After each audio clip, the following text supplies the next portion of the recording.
Hello, this is Matt on the Moon Lambo channel, and I have a quick question for you, and I really very genuinely would love to see your responses to this question in the comment section below. Here's the question.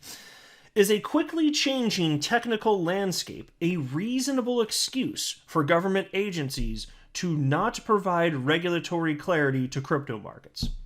So to phrase it another way, do you believe that it's reasonable for any government agency to not have sufficient policy surrounding crypto purely because the technology is changing quickly? Does that make sense or does that not make sense?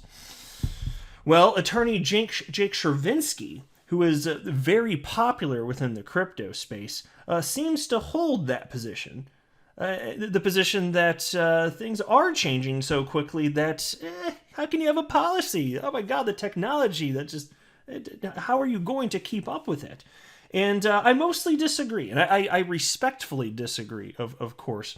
Nothing against him on a personal level, just to be perfectly clear. But he's gotten a massive following. Here you can see him on Twitter, 98,500 followers. He's just one of these go-to guys that crypto media runs to when they want perspective on various legal matters having to do with crypto.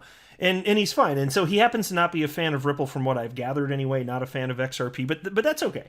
I believe that he's being generally intellectually honest, so that's why I was just trying to be super duper clear so that nobody takes this the wrong way, because I'm going to challenge his ideas and push back a little bit, but definitely nothing personal. He seems like a sharp dude, and he's never like trollish or rude or anything like that to anybody in the XRP community, not that I've seen anyway.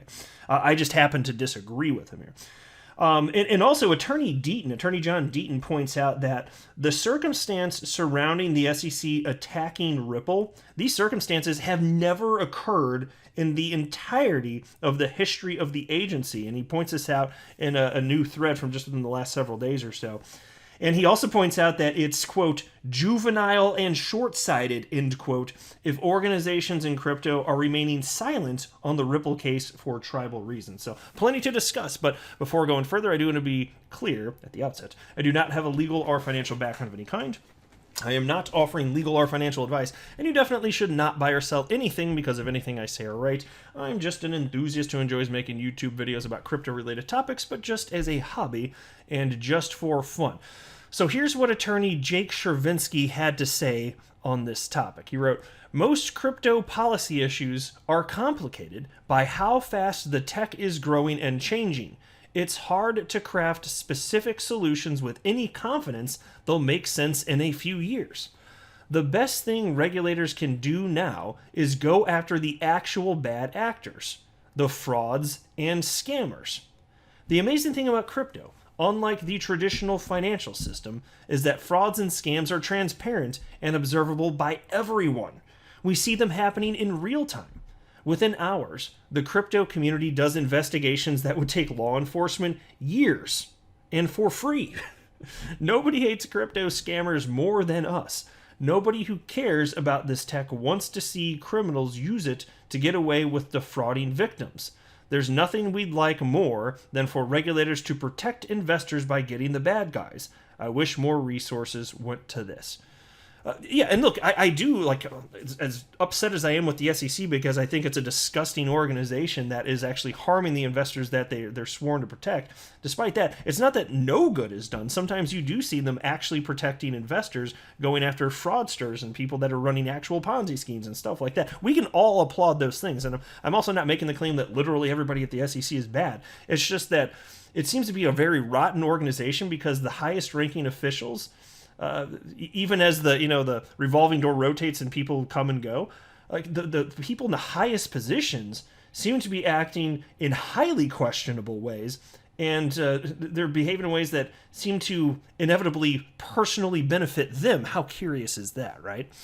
And so I just here's my stance on this, in particular as it pertains to what's going on in the crypto space as far as what is or is not a security. I'm mostly thinking about that when we're talking about this. Look, there's 4 prongs to the Howey test, right? One of them being, is there a common enterprise? Well, if something's sufficiently decentralized, then there is no common enterprise. The SEC won't cite what it means for something to be sufficiently decentralized so that it would not be a common enterprise. And that would determine whether or not a cryptocurrency is or is not a security. And so I've seen all sorts of people, including former SEC Commissioner Robert Jackson. He stated in a couple things. He's pointed to the Bill Hemmon Ethereum free pass speech as market guidance. That's not cool, because it's just Bill Hemmons' opinion, right? But he's also stated, and this is a former SEC chair, and he was saying this when he, not chair, commissioner, but when he was a commissioner, he was publicly stating that the technology is changing too fast. And by the time, even if we propose some sort of law change or this or that, by the time it was passed, then there would have been some sort of shit. I'm just thinking, no, you don't need to take a hammer to the entire system. If you could just determine or define what it is to be decentralized, you're like 90% of the way there, you know? You're pretty well there. And so my stance here is that if you're saying, no, I can't do this, as in I can't provide clarity for the space, that's you saying, I can't do the job that I'm paid to do. Well, get the hell out of there. You should be fired by somebody above you. But if that's not going to happen, there should be tremendous outcry from the public. Like, you're literally publicly stating, Jeff's too hard, can't do it, sorry guys. No, that is not acceptable. Get the hell out of the way. There is a path forward. Don't you dare tell me that it's impossible to provide market clarity. And so that's why I respectfully disagree with Jake Chervinsky. And if there's some sort of scenario that I perhaps haven't thought of, in which case there is something changing so fast, unrelated to whether or not something is a security, a completely different topic, other than whether or not something is or is a security, maybe I could find some commonality there, but he didn't cite specifically what that might be. So right now, I just say, I just disagree. I'm not getting down with people who are tasked with a specific job saying, no, it's too hard, I can't do it. No, I'm not okay with that. And that's harming people that are operating the space. So the answer is no. And so Attorney John Deaton retweeted that thread from Jake Chervinsky, and he wrote the following. And John did seem to agree somewhat with the Jake here. Here's how he worded it. He wrote, first, let me say I agree with Jake. The number one concern for regulators should be protecting investors from fraud, misrepresentation, pump and dump schemes, and flat-out scams. And so to be clear there, I'm not 100% sure what he's saying he agrees with. Maybe John agrees only with the portion that is go after the fraudsters, the people who are misrepresenting, the pumper and dumper guys. I'm not completely sure on whether or not he agrees that the space is too complicated. I'm just sharing with you my everyday Joe Schmo opinion here, which is that the space is not too complicated to have a policy that everyone can easily understand. I do not believe it to be the case that it's too complicated and changing too fast for that to happen. I just don't. And so again, I'm not sure what John Deaton's stance on that is, and even if he disagrees with me, he's still the man. It doesn't matter. Like, I just think it's fun to talk about this stuff is all. Anyway, John Deaton continues, and he wrote, but there's also the question of who's regulating the regulator. The best thing the SEC can do is clean its own house and restore the public's confidence.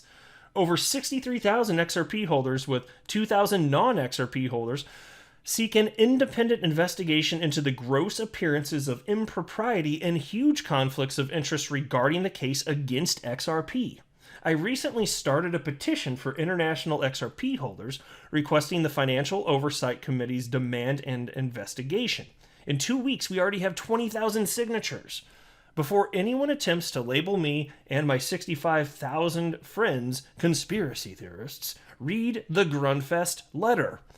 I fought the SEC for 9 months pursuant to a FOIA request, that's Freedom of Information Act request.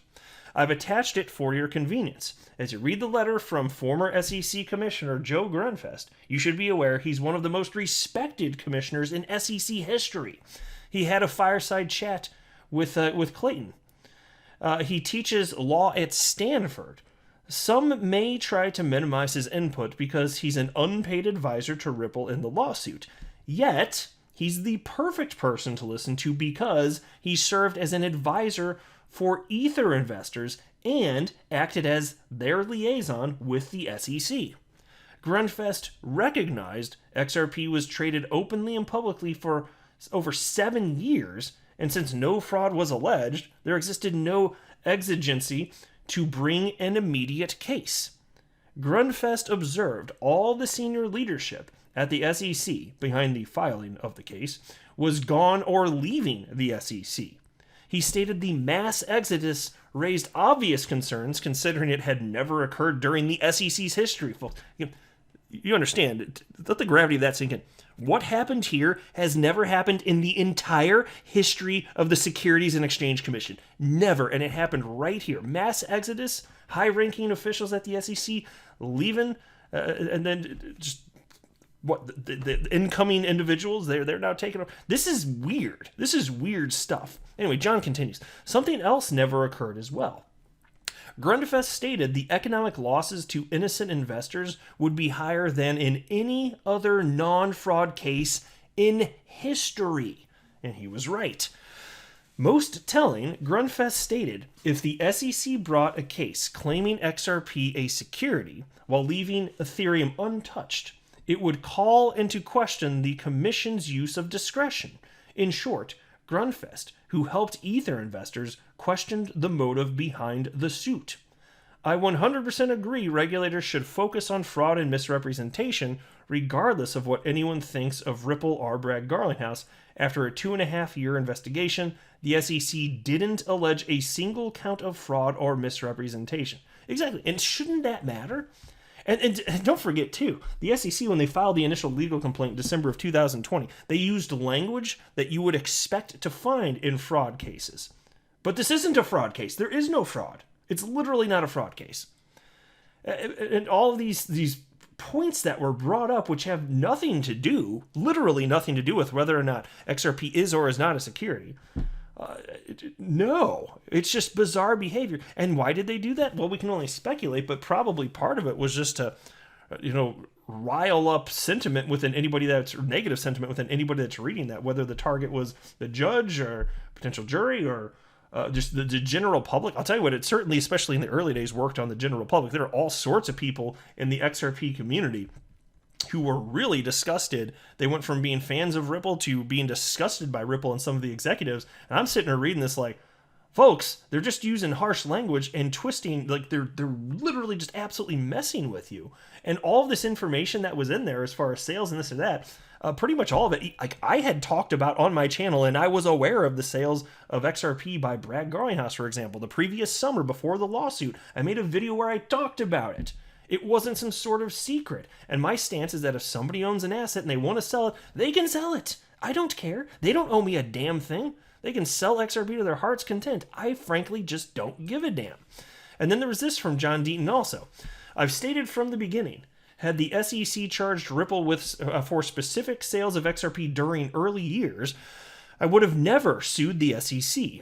But it did the opposite and even went further, claiming today's secondary market sales are also illegal. Yet the Blockchain Association is quiet. Why? Let's just pause. The Blockchain Association, they're basically freedom fighters for the crypto space. That's what they're about. Here you can see how they describe themselves. The unified this is their Twitter profile. The unified voice of the crypto industry. The industry is hiring. And so they always push back against injustices within the space, including from a regulatory perspective. And then you've got the biggest case in all of crypto, the SEC versus Ripple case. Where the hell are they on that? They're completely quiet. Why might that be? Well, John Deaton continues.